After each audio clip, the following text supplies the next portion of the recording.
CCB ಹಾಗೂ ಚಿಕ್ಕಬಾಣಾವರ ಪೊಲೀಸರ ಕಾರ್ಯಾಚರಣೆ. ಜಿಂಕೆ ಕೊಂಬು ಮಾರಾಟ ಮಾಡಲು ಯತ್ನಿಸುತ್ತಿದ್ದ ಆರೋಪಿಗಳ ಬಂಧನ.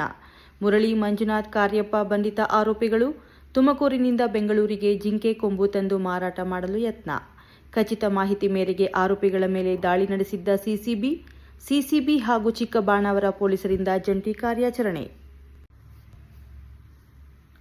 ಗಾಂಜಾ ಪೆಡ್ಲಿಂಗ್ ಮಾಡ್ತಿದ್ದ ಇಬ್ಬರು ಆರೋಪಿಗಳ ಬಂಧನ. 1 ಕೋಟಿ ಮೌಲ್ಯದ ಹೈಡ್ರೋ ಗಾಂಜಾ ವಶ. ಅಶೋಕನಗರ ಪೊಲೀಸರ ಕಾರ್ಯಾಚರಣೆ. ಹೈಡ್ರೋ ಗಾಂಜಾ ಪೆಡ್ಲಿಂಗ್ ಮಾಡುತ್ತಿದ್ದ ಕೇರಳ ಪೆಡ್ಲರ್ಗಳ ಬಂಧನ. ಮೊಹಮ್ಮದ್ ಹಮ್ಜಾ, ಯಾಸಿರ್ ಅಹ್ಮದ್ ಬಂಧಿತ ಪೆಡ್ಲರ್ಗಳು. ಬಂಧಿತರಿಂದ 1 ಕೋಟಿ 5 ಲಕ್ಷ ಮೌಲ್ಯದ 3 ಕೆಜಿ 222 ಗ್ರಾಂ ಹೈಡ್ರೋ ಗಾಂಜಾ ವಶಕ್ಕೆ. ಕೇರಳದಿಂದ ರಸ್ತೆ ಮಾರ್ಗವಾಗಿ ಬೆಂಗಳೂರಿಗೆ ಹೈಡ್ರೋ ಗಾಂಜಾ ತರಿಸುತ್ತಿದ್ದ ಆರೋಪಿಗಳು. ಇನ್ಸ್ಪೆಕ್ಟರ್ ರವಿ ಮತ್ತು ಟೀಮ್ನಿಂದ ಆರೋಪಿಗಳ ಬಂಧನ.